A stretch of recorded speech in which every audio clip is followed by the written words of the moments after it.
What is going on YouTube, and welcome back to my channel, JoJo Speaks. Thank you all so much for joining me for this being my review for RuPaul's Drag Race Season 18, Episode 13. A couple things I want y'all to do before we get started. Be sure to subscribe to my channel. Press that big white subscribe button. It is free and easy to do. Takes less than a second to mash that thing, so go ahead and mash it for a brother. Be sure to leave a thumbs up for this video. Let me know you're enjoying the content I'm putting out on my channel. Also, be sure to leave a comment. Let me know your thoughts on this particular episode. Do you agree with the winner? Do you agree with who were in the bottom two? And do you agree with who went home? Who is your pick to win this season? Also, be sure to press the notification bell so you're notified every time I post a new video. And last but not least, be sure to share JoJo Speaks with all your family, friends, and loved ones. Let everybody know JoJo Speaks is out here in these YouTube and streets, y'all. So we've got 5 girls left. Juicy Love Dion, Darlene Mitchell, Mikey Meeks, Jane Don't, and Nene Coco. This definitely was not the top 5 that I was envisioning, but you know, here we are. We've got who we've got. So the mini challenge for this episode was the puppet mini challenge, where each of the girls take the puppet of another contestant and they sort of kind of talk shit about them. This was probably the worst puppet challenge.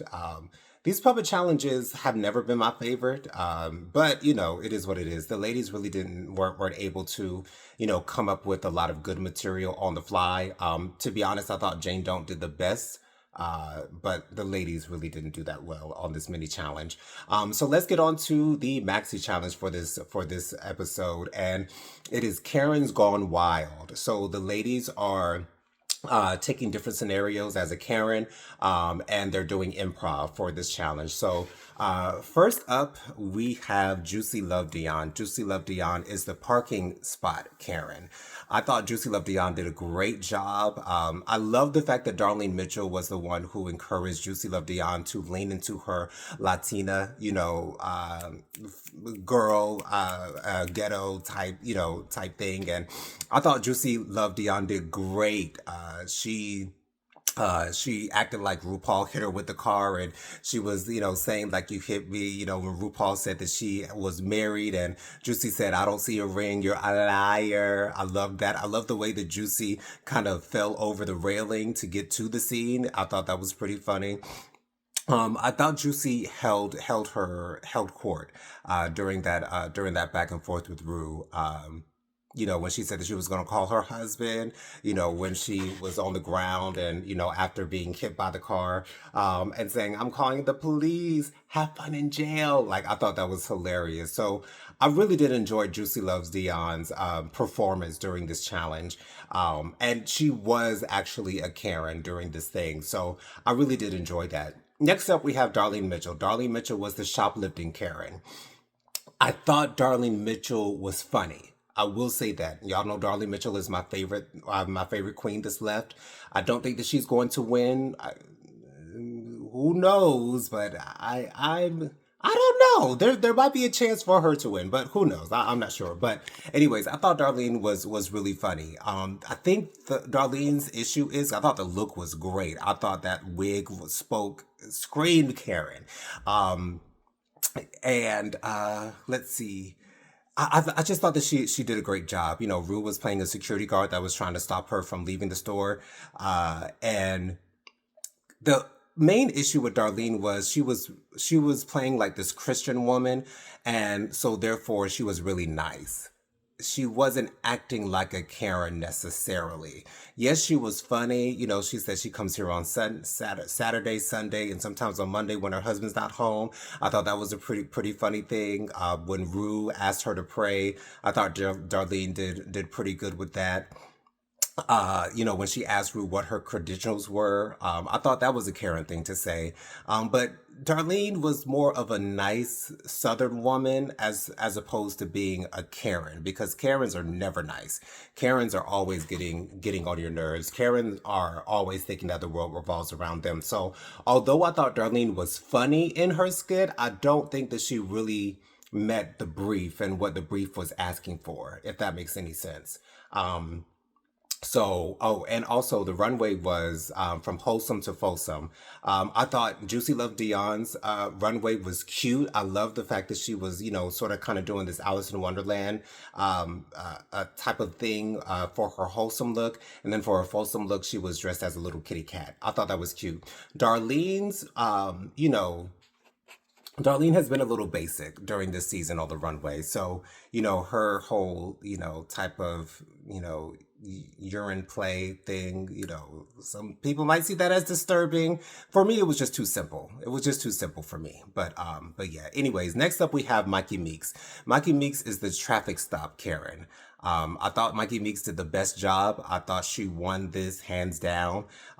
She used a lot of the same sayings that, Karens use on traffic stops, like I'm traveling, that whole sovereign citizen thing. I loved that. She asked him where's his driver's license. I thought that was funny. When Rue asked Mikey Meeks to roll down the window, the side door opened and then the hatchback opened in the back. I thought those were hilarious. Hilarious. Mikey Meeks did an excellent job, and Mikey Meeks definitely understood the assignment. And I really, really did enjoy Mikey Meeks during her segment of this challenge. When she said she had a baby and then, she had a child and then she ran off. I thought that was hilarious. When Rue, told Mikey to, start twerking and stuff like that, I thought that was cute. So Mikey Meeks definitely deserved to win this week's challenge, for sure, for sure. She understood the brief. She knew what was being asked of her, and she did it very well. Jane Don't. Jane Don't was the airport Karen. Mikey Meeks is wholesome to fulsome. I loved the fact that the wig was in the shape of a flower. I thought that was done beautifully. I thought Mikey Meeks's outfit was cute. To be honest, I was kind of getting Mikey Meeks and Nene Coco a little bit mixed up there. But it is what it is. I thought Mikey Meeks did a great job this week. She's got her third win now, so congratulations to Mikey Meeks. First, and I also have to mention once again, Mikey Meeks's mug is the muggiest out of all the girls, in my opinion, in my personal humble opinion. I think Nene Coco is a close second, but Mikey's mug is always painted for filth, honey, for filth. Anyways, next we have Jane Don't, who is the airport Karen. I expected a little bit more out of Jane Don't, and I understand why she ended up in the bottom. Um, she didn't take it far enough. She didn't push it far enough. Uh, she was acting like a Karen, like, a little bit more than Darlene was, I would say, because I feel as though Darlene was the least Karen out of all the girls that are left. Um, but when Ruth said that Jane Don't weighed at least like 250 pounds, that was a setup for Jane Don't to kind of take that and like T.S. Madison said, just say that I'm only at 235 pounds. You know what I'm saying? Just make a joke out of it. I did enjoy the fact that Jane Don't sort of kind of got on the floor and acted as though she was assaulted by Rue in the moment. I thought that was great. Jane Don't did a decent job.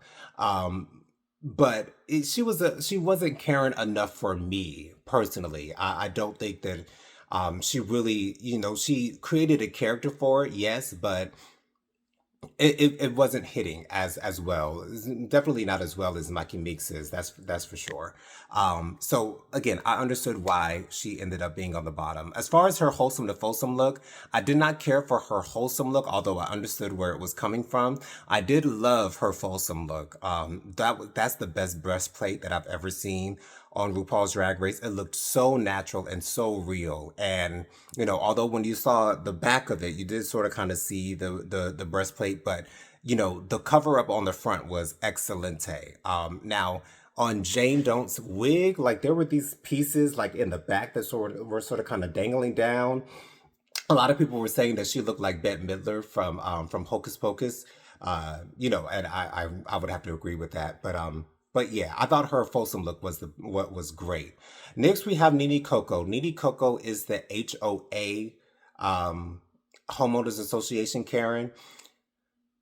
I enjoyed Nene Coco. I really did. And as much as I love Darlene, I feel as though Nene Coco didn't deserve to be in the bottom. I thought she did a great job, although Michelle Visage was saying that everything was sort of kind of the same. Like, yes, she didn't spend a whole lot of time, taking the Christmas decorations away, all that good stuff. But I feel like all that she did leading up to that was great. So I thought Nene Coco did awesome. She definitely looked like a Karen. She definitely acted like a Karen. I honestly thought that Mikey Meeks and Nene Coco were the most Karens, the best Karens out of the bunch. I thought that they both really exuded what a Karen truly is and how they act on a regular basis. So I really do feel that, like I said, as much as I love Darlene, I feel like Darlene should have been in the bottom with Jane Don't as opposed to Nene Coco. So I thought that was really unfair. And I don't know why they're really trying to push this narrative that Nene Coco's not doing well. So it is what it is. As far as Nene Coco's wholesome to fulsome look, I did not care for her wholesome look being the Statue of Liberty. I did love her fulsome look. I loved the bathing suit that she made. I thought it looked really cute. I could see a whole lot of girls wearing that. So I thought that was nice. Once again, Mikey Meeks wins the challenge. Jane Doan and Nene Coco are in the bottom. And as I'm watching this lip sync, I see Nene Coco is doing a great job. And that's leading me to believe, well, it must be a double Shantae because there's no way that Jane Doan's going to go home. Nene Coco did a cartwheel into a back tuck or something of that nature. Even though, she didn't stick the landing necessarily, I thought it looked great. So I knew that Nene Coco had won this lip sync. So this whole time I'm thinking, they're probably going to do a double Shantae, but Jane Don't ends up going home. And Jane is devastated. Like in her exit interview, she really didn't have much to say. She said that she gave it her all. I was expecting for Jane Don't to win this whole thing. So for me, it's kind of nice because now I have no idea who's going to win. At this point, I'm leaning towards Mikey Meeks at this point. I really think it's going to be between Mikey Meeks and Nene Coco, to be honest. So I don't know who's going to win. I don't know, but I'm almost fully expecting it to be Mikey Meeks at this point. So do you guys agree with Mikey Meeks winning this challenge? Do you guys agree with Jane Don't and Nene Coco in the bottom? Are you surprised as I am, that Jane Don't went home? Tell me what you guys think down in the comments. Join me every Thursday night at 8 p.m. for my live Hot Topics and Social Commentary show. I go live every Thursday night at 8 p.m. with my sister, Prophetic Fire Reiki, as well as our friend Bianca Edwards. We always have a great time talking about the latest happenings and goings on in the world. So join us every Thursday night at 8 p.m. for live Hot Topics and Social Commentary. Love you guys for watching, and I'll see you guys on the next one. Peace out.